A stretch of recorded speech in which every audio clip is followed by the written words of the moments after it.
में सुधा नाम की बुजुर्ग औरत रहा करती थी। उसके खानदान में उसका बड़ा बेटा निरंजन और उसकी बेटी शिखा ही थी। उसकी बेटी शिखा गांव में ब्यूटी पार्लर चलाया करती थी। एक दिन की बात है, सुधा सोकर उठी तो उसने देखा कि उसकी बेटी तैयार होकर कहीं जा रही है। शिखा, इतनी सुबह सुबह तैयार होकर तुम कहाँ जा रही हो? अभी तो ब्यूटी पार्लर खोलने का टाइम भी नहीं हुआ। मैं ये शहर छोड़कर जा रही हूँ माँ, अब मुझे यहाँ नहीं रहना। ये कैसी बात कर रही हो तुम? नहीं रहने से तुम्हारा क्या मतलब है? तभी सुधा का बेटा निरंजन वहाँ आकर बोला, शिखा, तुम बताती क्यों नहीं माँ को कि तुम ये शहर ही नहीं बल्कि देश छोड़कर जा रही हो, वो भी मेरे साथ। सुधा अपनी बेटे की ओर देखकर बोली, बेटा, ये कैसी बातें कर रहे हो तुम? मैं सही कह रहा हूँ माँ, मुझे अनपढ़ गंवार गांव वालों के साथ नहीं रहना। आपसे मैं कई बार अपने मन की बात कह चुका था, लेकिन एक आप हैं जो इस गांव को छोड़ने के लिए तैयार ही नहीं है। इस गांव में मेरे पति की यादें बसी हैं। इस घर में मेरी आत्मा बसती है। मैं भला कैसे जा सकती हूँ? तो फिर आप अपनी यादों के सहारे इस गांव में रहिए, हमें नहीं रहना यहाँ पर। भैया को अमेरिका में जॉब मिल गई है और कंपनी ने उन्हें फ्लैट भी दिया है। मैं भैया के साथ ही रहूंगी। तुम दोनों चले जाओगे तो मैं अकेली क्या करूंगी? मेरा खर्चा पानी कैसे चलेगा? वो सब मुझे नहीं पता माँ। अगर आपको खर्चे पाने की इतनी फिक्र है तो आप भी हमारे साथ चलिए ना। नहीं तो मेरी बहन जो ब्यूटी पार्लर चलाती थी, आज से आप वो ब्यूटी पार्लर चलाकर अपना खर्चा पानी निकाल सकती हैं। इतना कहकर निरंजन और शिखा अपना सामान लेकर घर से बाहर निकल गए। सुधा बेचारी दिन भर रोती रह गई।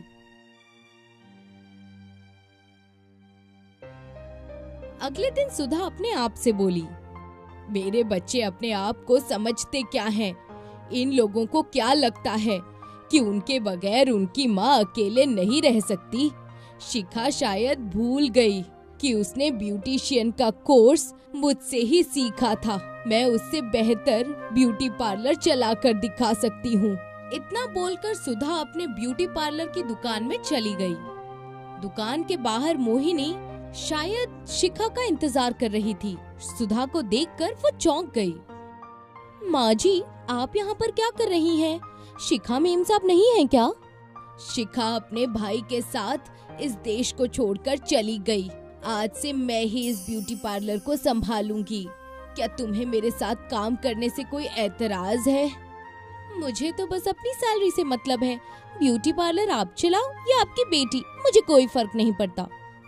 सुधा मुस्कुराती हुई ब्यूटी पार्लर के अंदर चली गई। कुछ वक्त के बाद एक 20 साल की लड़की ब्यूटी पार्लर के अंदर आ गई। शिखा दीदी कहाँ है? मोहिनी के बोलने से पहले ही सुधा बोली, शिखा गांव छोड़कर चली गई है बेटी। तुम बताओ, तुम्हें क्या करना है? देखो, मुझे अपने चेहरे पर मसाज करवाना है। मसाज थोड़ा अच्छा करना, क्योंकि अब मुझे एक शादी में जाना है। सुधा मोहिनी की ओर देखकर बोली, सामने जो क्रीम रखी हुई है उसको उठाओ। सुधा अपने हाथों से उस लड़की की मसाज करने लगी। मसाज पूरा होने के बाद वो लड़की खुश होते हुए बोली, अरे वाह माँ जी, आपके हाथों में तो जादू है। आपने तो मेरे चेहरे पर अलग ही ग्लो ला दिया। आप तो अपनी बेटी से कहीं ज्यादा अच्छा मसाज करती हैं। इतना कहकर वो लड़की वहाँ से चली गई। अगले दिन वही लड़की कुछ और लड़कियों को लेकर ब्यूटी पार्लर के अंदर आ गई और सुधा की ओर देखकर बोली, माँ जी, मैं कल जिस फंक्शन में गई थी, वहाँ के लोग मुझे घूर घूर कर देख रहे थे। जानती हैं क्यों? सिर्फ आपके किए मसाज की वजह से। फिर मेरी दोस्त भी मुझसे जिद करने लगी कि वो भी आपके हाथों से ही मसाज करवाएगी। ये तो बहुत अच्छी बात है बेटी। सुधा सबका मसाज करने लगी।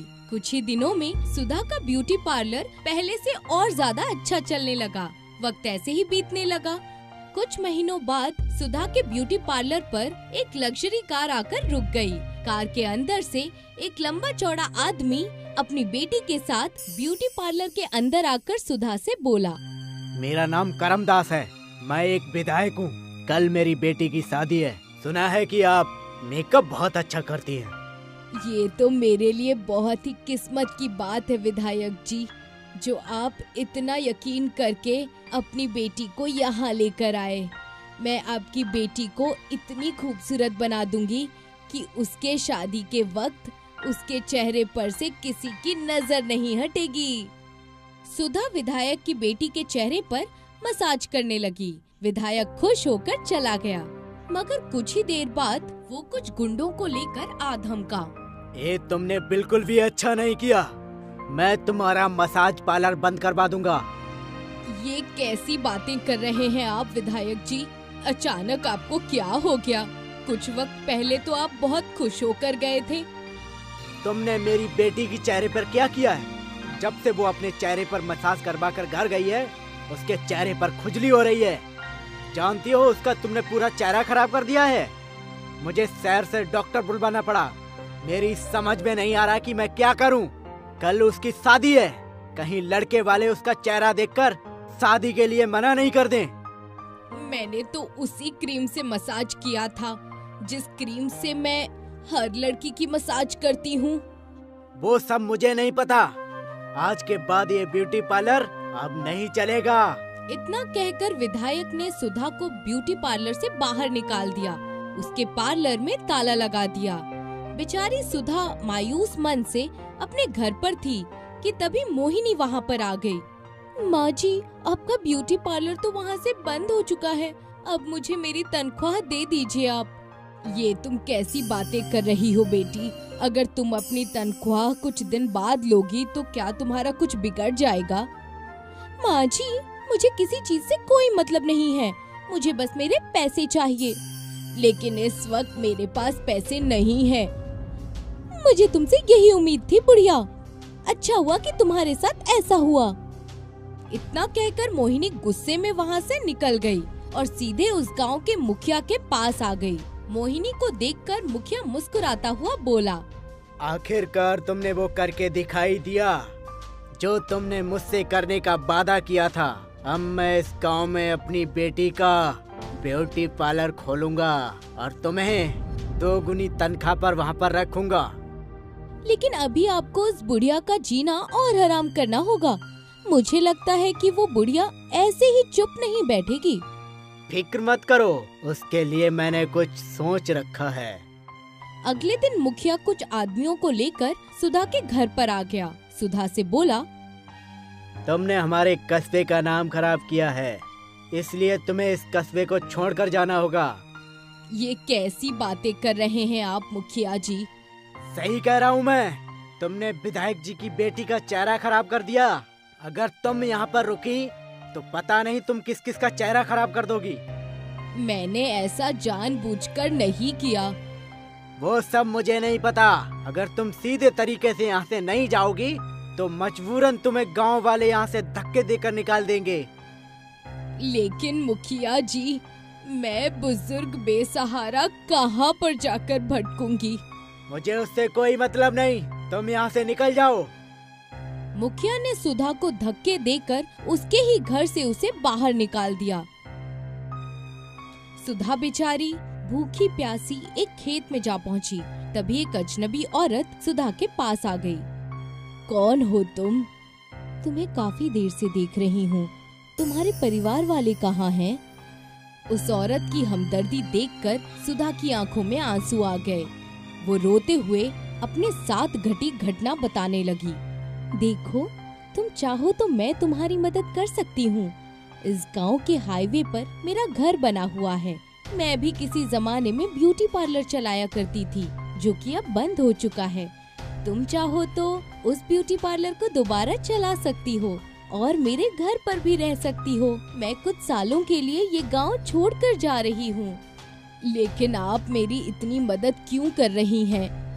एक दूसरे की मदद करना अच्छा होता है, इसीलिए। लेकिन अब मेरे ऊपर कौन यकीन करेगा? फिक्र मत करो, तुम ब्यूटी पार्लर खोलो।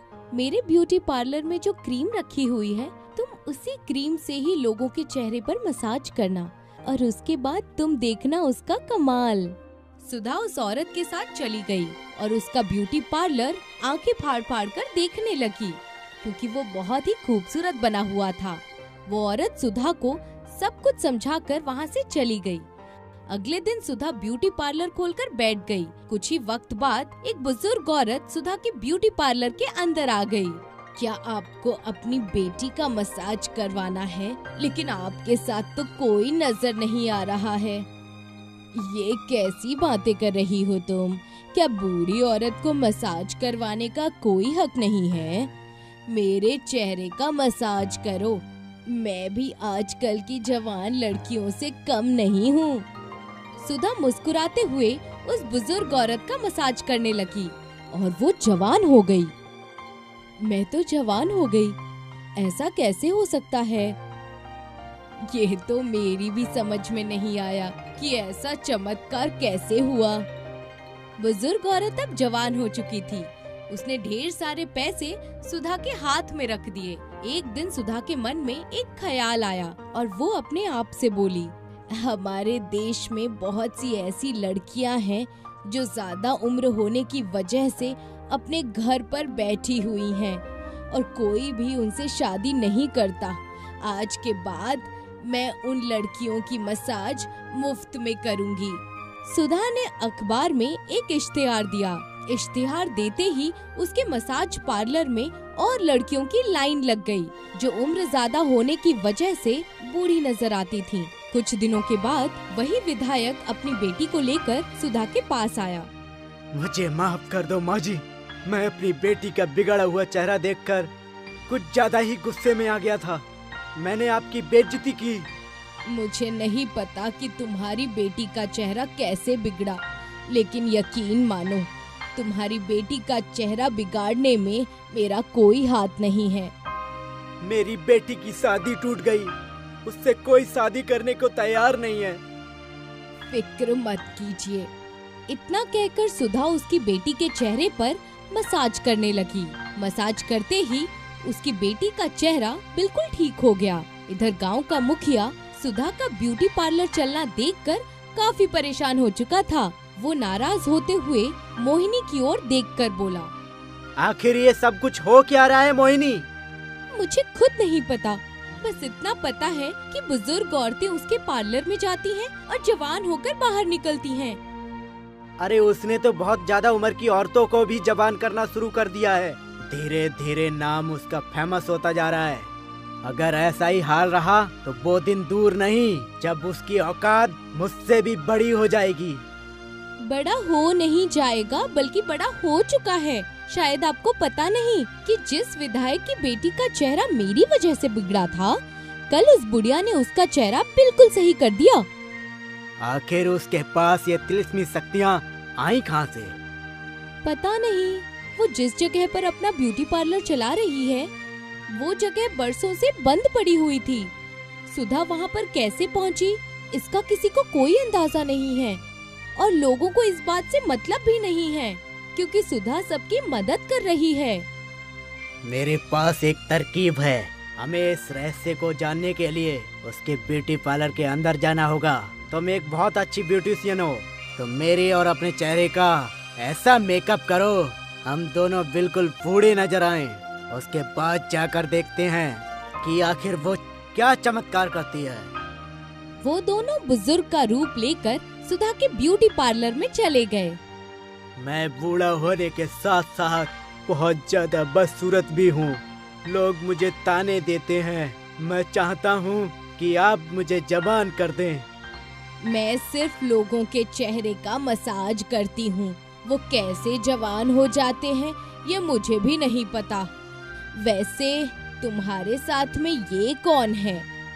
ये मेरी बेगम है। सुधा ने उन दोनों के चेहरे पर मसाज कर दिया, मगर उन दोनों के चेहरे पर कोई बदलाव नहीं आया। मेरा चेहरा तो बिल्कुल वैसा की वैसा ही है। मैं तो जवान ही नहीं हुआ। इसका मतलब तुम लोगों को धोखा दे रही हो। मैं तुम्हारी पुलिस में शिकायत करूंगी। इतना कहकर मुखिया और मोहिनी वहाँ से निकलकर घर पर आ गए। हम दोनों के चेहरे पर तो ऐसा कुछ भी नहीं हुआ मोहिनी। लगता है कोई दूसरी तरकीब अपनानी पड़ेगी। अब इस मेकअप को साफ कर दो। सुधा अपने और मुखिया के चेहरे का मेकअप साफ करने लगी। मगर मोहिनी के लाख कोशिश करने के बावजूद मेकअप साफ नहीं हुआ।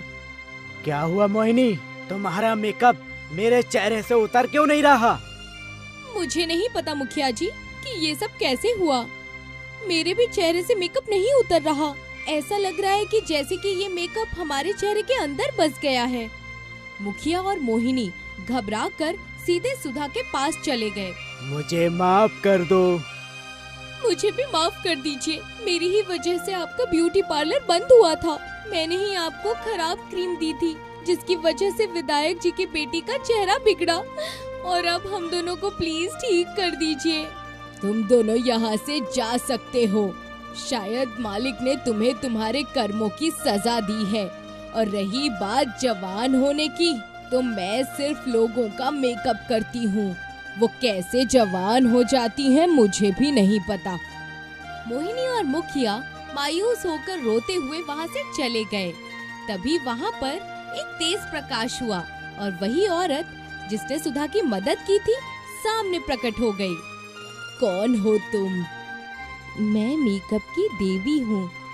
तुम्हें परेशान देखकर मैंने तुम्हारी मदद की। तुमने जिस तरह से उन लड़कियों की मदद की है जिनके रिश्ते नहीं हो पाए, मुझे तुम पर बहुत गर्व है। आज से ये ब्यूटी पार्लर तुम्हारा हुआ। इतना कहकर वो गायब हो गई।